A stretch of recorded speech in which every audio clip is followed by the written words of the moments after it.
हो सकता है आज की कहानी पढ़कर आपकी आंखों में पानी आ जाए, मगर मैं दावे के साथ कहता हूँ कि इस कहानी से आपको एक बहुत स्ट्रांग मैसेज मिलेगा जो आपको और आपकी फैमिली को कोई भी ऐसा गलत काम जो इस कहानी के पात्रों ने अपने पिता के साथ किया है, करने से रोकेगा।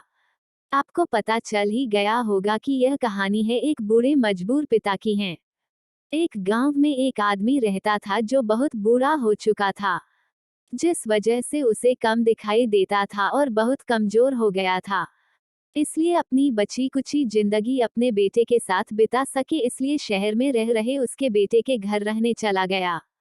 बेटा एक शहर के छोटे मकान में रहता था।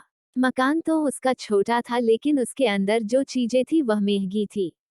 उस मकान में बेटा, उसकी पत्नी और उनका एक 5 साल का बच्चा, यह छोटा सा परिवार साथ मिलकर रहता था। बूढ़े पिता के आने से उनके परिवार का एक सदस्य और बढ़ गया। यह पूरा परिवार रोज सुबह शाम डाइनिंग टेबल पर साथ में खाना खाया करता। बूढ़ा पिता अपनी कमजोरी के चलते हमेशा खाने की चीजें नीचे गिराता रहता और कई बार कांच के बर्तन भी टूट जाया करते थे। कुछ दिनों तक तो बहू और बेटे ने यह सब सहन किया, लेकिन बाद में वे दोनों बूढ़े की ऐसी हरकतों से चिढ़ने लगे।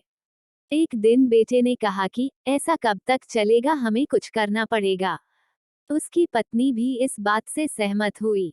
अगले दिन बेटा कहीं से एक पुराना मेज लेकर आया और घर के एक कोने में उसे लगा दिया और अपने पिताजी से कहा कि आप यहीं पर बैठकर खाना खा लिया कीजिएगा।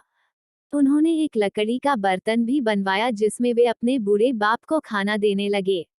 अपने कांच के कीमती बर्तन बचाने के लिए अपने पूरे बाप को लकड़ी का बर्तन देने में उन्हें जरा भी शर्म नहीं आई।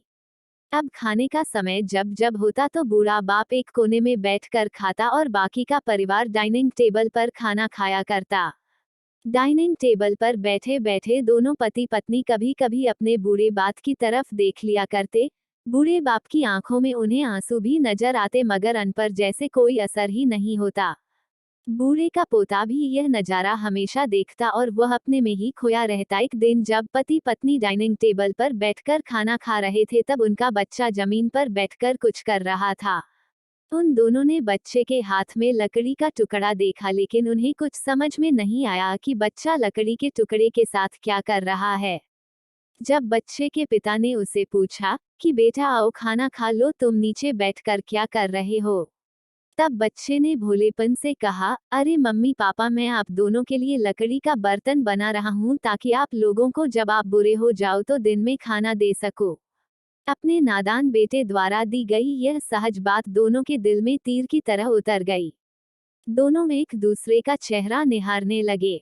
बिना कुछ कहे ही दोनों की आंखों में पानी आ गया और उन्हें अपने भविष्य की किताब अपने आपको के सामने खुलती हुई नजर आई। उन्हें समझने में ज्यादा देर नहीं लगी कि अब उन्हें आगे क्या करना पड़ेगा। अगले दिन कमरे के कोने से वह पुराना मेज हट गया और अब बूढ़ा पिता और बाकी का परिवार साथ में मिलकर फिर से खाना खाने लगे। बूढ़े की कमजोरी की वजह से हो रही गलतियां भी अब किसी को नहीं चिढ़ाती थी। दोस्तों, यह कहानी हमें बताती है हर वो पत्ता जो आज हरा है वह कल सूखेगा और डाली से नीचे भी गिरेगा। इसलिए हमें अपने बड़े बूढ़ों का हमेशा ख्याल रखना चाहिए और हमें हमारे माता पिता और बुजुर्गों के साथ वैसा ही व्यवहार करना चाहिए जैसा हम चाहते हैं कि हमारे बूढ़े होने के बाद हमारे बच्चे हमारे साथ करें। दोस्तों, आपको यह हार्ट टचिंग स्टोरी कैसी लगी कमेंट करके जरूर बताइएगा। अगर अच्छी लगी तो आप अपने दोस्तों और परिवार के साथ इसे शेयर कर सकते हैं और हमारे YouTube चैनल को सब्सक्राइब भी जरूर कर ले। धन्यवाद।